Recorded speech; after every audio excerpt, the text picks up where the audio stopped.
Guys, আজকের ভিডিওটার মধ্যে আমরা জানবো বাংলাদেশের শীর্ষস্থানীয় 5 জন তারকা সম্পর্কে অজানা কিছু তথ্য, যেমন তাদের জন্মস্থান, তাদের প্রথম সিনেমা সহ ইত্যাদি আরো অনেক ইনফরমেশন। ভিডিও শুরু করার আগে আপনি চাইলে ভিডিওতে লাইক আর চ্যানেলটাও সাবস্ক্রাইব করে রাখতে পারেন। তাহলে চলুন আর বেশি কথা না বলে আমাদের আজকের ভিডিও শুরু করি।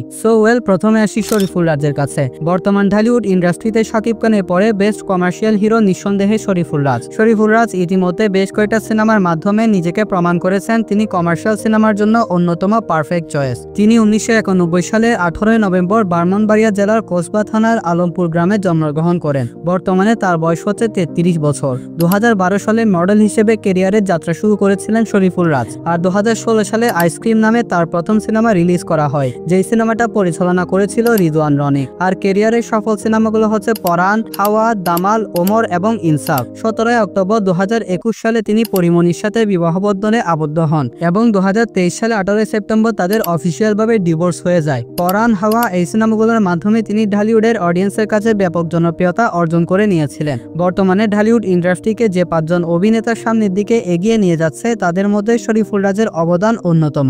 এখন আসে আফরান নিশোর কাছে। শাকিব খানের পরে ঢালিউডে যদি কারো একটা শক্ত ফ্যান বেস থেকে থাকে তাহলে সেটা হচ্ছে আফরান নিশো। কিন্তু আপনি জানলে অবাক হবেন, তার আসল নাম আফরান নিশো নয়, তার আসল নাম হচ্ছে আহমেদ ফজলে রাব্বি। 1980 সালে 28 ডিসেম্বর টাঙ্গাইল জেলার ভুনচাপুর উপজেলায় জন্মগ্রহণ করেন আফরান নিশো। সেই হিসেবে তার বর্তমান বয়স হচ্ছে 44 বছর। 2023 সালে টেলিভিশনে কমার্শিয়াল মডেল হিসেবে যাত্রা শুরু করেছিলেন আফরান নিশো। তিনি 2003 সাল থেকে নিয়ে বর্তমান পর্যন্ত 850টির বেশি নাটক, টেলিফিল্ম এবং সিরিয়ালে অভিনয় করেছেন। এরই মাধ্যমে তিনি অভিনয়ের দুর্দান্ত দক্ষতাও অর্জন করে নিয়েছেন। 2023 সালে পরিচালক রায়হান রাফির হাত ধরে বড় পর্দায় সুড়ঙ্গ সিনেমার মাধ্যমে অভিষেক হয় আফরান নিশোর। আর এই সিনেমাটা 17 কোটি টাকার ম্যাসিভ কালেকশন করে ব্লকবাস্টার প্রমাণিত হয়েছিল। সুড়ঙ্গ সিনেমা রিলিজের পর অনেকদিন ধরাচর বাইরে ছিলেন তিনি। এরপর শিহাব শাহিন পরিচালিত দাগি সিনেমার মাধ্যমে আবার বড় পর্দায় কামব্যাক করেন আফরান নিশো। এই সিনেমাটার মধ্যে আফরান নিশো নিজের ক্যারিয়ারে বেস্ট পারফরমেন্স দিয়েছেন এবং তার পারফরমেন্স দেখে অডিয়েন্স মুগ্ধ হয়েছে। কিন্তু এই সিনেমাটা সুড়ঙ্গ সিনেমার মতন বড়সড় ব্লকবাস্টার হতে পারে নাই। দুর্দান্ত অভিনয় দক্ষতার কারণে তিনি বেশ কয়েকবার অসংখ্য পুরস্কার জিতে নিয়েছিলেন। আর আফরান নিশোর আপকামিং সিনেমার নাম হচ্ছে দম। আর এই সিনেমার শুটিং 4 থেকে 5টা দেশে রিয়েল লোকেশনে করা হবে। 2011 সালে মে মাসে তৃষা নামের একটি মেয়ের সাথে বিবাহ বন্ধনে আবদ্ধ হন তিনি। এমনটা শুনতে পাওয়া যায় তারা 14 বছর রিলেশনের পর পূর্ণতা পেয়েছিলেন এবং 2014 সালে তাদের ঘরে প্রথম পুত্র সন্তানের জন্ম হয়। আর এটাও বলে রাখি, তারা দুজন বিয়ে করেছিলেন গোপনে, যার কারণে তাদের বিয়ে নিয়ে তেমন একটা আলোচনা কখনোই সোশ্যাল মিডিয়ায় দেখতে পাওয়া যায় নাই। এবং আফরান নিশো এখনো পর্যন্ত তার স্ত্রীকে সোশ্যাল মিডিয়া থেকে অনেক দূরে রেখেছেন এবং আফরান নিশোর মোট সম্পত্তির পরিমাণ হচ্ছে আনুমানিক 20 থেকে 30 কোটি টাকা।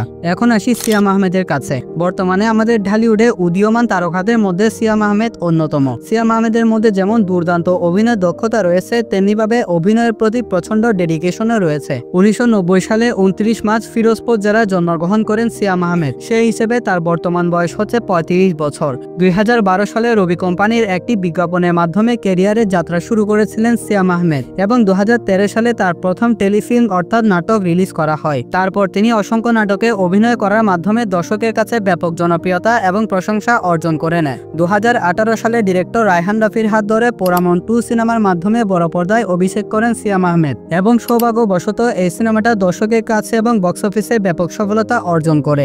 এরপর তিনি একাধিক সিনেমাতে কাজ করেন, যেমন দাহান, শান, পাপপূর্ণ, অপারেশন সুন্দরবন, দামাল সহ আরো অনেক সিনেমা। এবং তার সর্বশেষ রিলিজপ্রাপ্ত সিনেমাটা হচ্ছে জঙ্গলি এবং জঙ্গলি সিনেমাটা বক্স অফিসে 10 কোটি টাকার ম্যাসিভ কালেকশন করে ফ্যামিলি ব্লকবাস্টার প্রমাণিত হয়। তাছাড়া জঙ্গলি সিনেমার গল্প, সিয়াম আহমেদের অভিনয় সবকিছু মিলিয়ে এই সিনেমা অডিয়েন্স বেশ পছন্দ করেছিল। দুর্দান্ত অভিনয় দক্ষতার কারণে তিনি অসংখ্যবার সেরা অভিনেতা এবং 2বার জাতীয় পুরস্কার অর্জন করেন। 2018 সালে 16 ডিসেম্বর দীর্ঘদিন সম্পর্কে থাকার পর শাম্মা রাশাফি অবন্তীর সাথে বিবাহ বন্ধনে তিনি আবদ্ধ হন। জঙ্গলি সিনেমার পর সিয়াম আহমেদের আপকামিং সিনেমাটা হতে চলেছে বরবাদ সিনেমার ডিরেক্টর মেহেদী হাসান হৃদয়ের সাথে। এখন আসি আরিফিন শুভর কাছে। আরিফিন শুভর মধ্যে যেমন দুর্দান্ত অভিনয় দক্ষতা রয়েছে, তেমনিভাবে তিনি নিজের বডি স্ট্রাকচারকে দুর্দান্তভাবে মেনটেন করেছেন। কিন্তু আফসোস, এই সেরা অভিনেতাটাকে বাংলার কোনো পরিচালক প্রযোজক ভালোভাবে কাজে লাগাতে পারছে না। সো আরিফিন শুভ 1982 সালে 2 ফেব্রুয়ারি ময়মনসিংহ জেলার ভোলাকা উপজেলায় জন্মগ্রহণ করেন। সেই হিসেবে তার বর্তমান বয়স হচ্ছে 43 বছর। 2007 সালে মুস্তাফা সারোয়ার ফারুকী পরিচালিত হানা সিরিজের মাধ্যমে ক্যারিয়ারে যাত্রা শুরু করেছিলেন আরিফিন শুভ। পরবর্তী সময়ে আরো বেশ কিছু ধারাবাহিক নাটকে অভিনয় করেছেন তিনি। 2010 সালে জাগো নামে নামের একটি সিনেমার মাধ্যমে বড় পর্দায় অভিষেক হয় আরিফিন শুভর। যদিও এই সিনেমাটা তেমন একটা বড়সড় সফলতা অর্জন করতে পারে নাই। এরপর 2013 সালে পূর্ণদৈর্ঘ্য প্রেম কাহিনী সিনেমার মধ্যে শাকিব খানের বিপরীতে ভিলেন চরিত্রে অভিনয় করে ব্যাপক প্রশংসা অর্জন করে নিয়েছিলেন তিনি। এই সিনেমায় অসাধারণ অভিনয়ের কারণে মেরিল প্রথম আলো পুরস্কারও অর্জন করেছিলেন তিনি। এরপর তার উল্লেখযোগ্য সিনেমাগুলো হচ্ছে ভালোবাসা জিন্দাবাদ, অগ্নি, ছুঁয়ে দিলে মন, মুফাসির, Dhaka attack, mission extreme, Mujib, the begging of a nation এবং সর্বশেষ রিলিজপ্রাপ্ত সিনেমাটা হচ্ছে নীলচক্র। 2015 সালে অর্পিতা সামাদ্দার নামের একটি মেয়ের সাথে বিবাহ বন্ধনে আবদ্ধ হন আরিফিন শুভ। আর এমনটা শুনতে পাওয়া যায় 2024 সালে তাদের মধ্যে অফিসিয়াল ডিভোর্স হয়ে যায়। আগামীতে আরিফিন শুভকে আমরা কলকাতার একটি ওয়েব সিরিজ এবং বলিউডের একটি ওয়েব সিরিজে দেখতে চলেছি। আর আমরা আশাবাদী এই দুর্দান্ত অভিনেতাটাকে আমরা বেশ কিছু বড়সড় ক্যানভাসের সিনেমাতে ভবিষ্যতে দেখতে পারবো। ফাইনালি এখন আসি আমাদের দেশের একমাত্র মেগাস্টার শাকিব খানের কাছে, যার সম্পর্কে জানার জন্য আপনারা এখনো পর্যন্ত এই ভিডিওটা দেখেই চলেছেন। সো আমাদের ঢালিউডে বর্তমানে একমাত্র মেগাস্টার শাকিব খান, যিনি এক হাতে ঢালিউড ইন্ডাস্ট্রিকে সামনের দিকে এগিয়ে নিয়ে যাচ্ছেন এবং বিশ্বের দরবারে রিপ্রেজেন্ট করে চলেছেন। আর একের পর এক দুর্দান্ত সিনেমায় অভিনয় করার মাধ্যমে বক্স অফিসে একের পর এক রেকর্ড সৃষ্টি করে চলেছেন। আর বর্তমানে শাকিব খানের নামে সিনেমা এবং সিনেমা হল দুইটাই চলে। বড় বড় পরিচালক, প্রযোজকদের এখন স্বপ্ন শাকিব খানের সাথে সিনেমা করার। সো আমাদের মেগাস্টার শাকিব খানের আসল নাম হচ্ছে মাসুদ রানা। 1979 সালে 28 মার্চ নারায়ণগঞ্জ জেলার মুকসুদপুর উপজেলায় জন্মগ্রহণ করেন শাকিব খান। সেই হিসেবে তার বর্তমান বয়স হচ্ছে 46 বছর। 1999 সালে অনন্ত ভালোবাসা সিনেমার মাধ্যমে বড় পর্দায় অভিষেক হয় মেগাস্টার শাকিব খানের। প্রথম সিনেমাতে বড়সড় বাজিমাত করতে না পারলেও এই সিনেমাটা অডিয়েন্স বেশ পছন্দ করেছিল। কিন্তু শাকিব খানের ক্যারিয়ারের প্রাইম টাইমটা শুরু হয় 2005 সাল থেকে নিয়ে। এই সময়টাতে শাকিব খান অসংখ্য ব্লকবাস্টার এবং ধামাকাদার সিনেমা উপহার দিয়েছে। এরই সাথে শাকিব খান ঢালিউডের অডিয়েন্সের কাছে ব্যাপক জনপ্রিয়তা অর্জন করে সুপারস্টার ট্যাগ অর্জন করে নিয়েছিলেন। আর 2008 সালে সুপারহিট সিনেমা প্রিয়া আমার প্রিয়া এই সিনেমার পর শাকিব খান পারিশ্রমিক চার্জ করতে শুরু করেন 50 লক্ষ টাকা। এরই সাথে শাকিব খান হয়ে গিয়েছেন ঢালিউডের সর্বোচ্চ পারিশ্রমিক প্রাপ্ত অভিনেতা। শাকিব খানের উল্লেখযোগ্য সিনেমাগুলো সম্পর্কে আমি বলতে চাই না, কারণ ইতিমধ্যে এই সম্পর্কিত একটা ভিডিও আমি বানিয়ে রেখেছি, আপনারা চাইলে ভিডিওটা দেখে আসতে পারেন। সো 2010 সালের পর থেকে নিয়ে 2015 সাল পর্যন্ত শাকিব খান অনেক খারাপ সময় পার করেছেন। এরপর 2016 সালে শিকারী সিনেমার মাধ্যমে ধামাকাদার কামব্যাক করেন এবং বক্স অফিস তছনছ করে দেন শাকিব খান। এরপর থেকে শাকিব খানকে আর থামায় কে। কিন্তু শাকিব খানের আসল কামব্যাকটা হয় প্রিয়তমা সিনেমার পর। প্রিয়তমা সিনেমার পর তুফান, দরদ, বরবাদ, তাণ্ডব এই সিনেমাগুলো দিয়ে বক্স অফিসে বিশাল ইতিহাস সৃষ্টি করেছেন তিনি। আর তিনি তার ক্যারিয়ারে এত বেশি পুরস্কার অর্জন করেছেন যে তা নিয়ে আলাদা একটা ভিডিও বানানো পসিবল। অভিনেতার পাশাপাশি শাকিব খান একজন সফল প্রযোজক। তিনি এসকে ফিল্মস নামের একটা প্রযোজনা প্রতিষ্ঠানের মালিক। আর বর্তমানে শাকিব খান প্রত্যেকটা সিনেমার জন্য পারিশ্রমিক চার্জ করে থাকেন 2 থেকে 3 কোটি টাকা। শুধু তাই নয়, বর্তমানে শাকিব খানের মোট সম্পত্তির পরিমাণ আনুমানিক 160 থেকে 245 কোটি টাকা।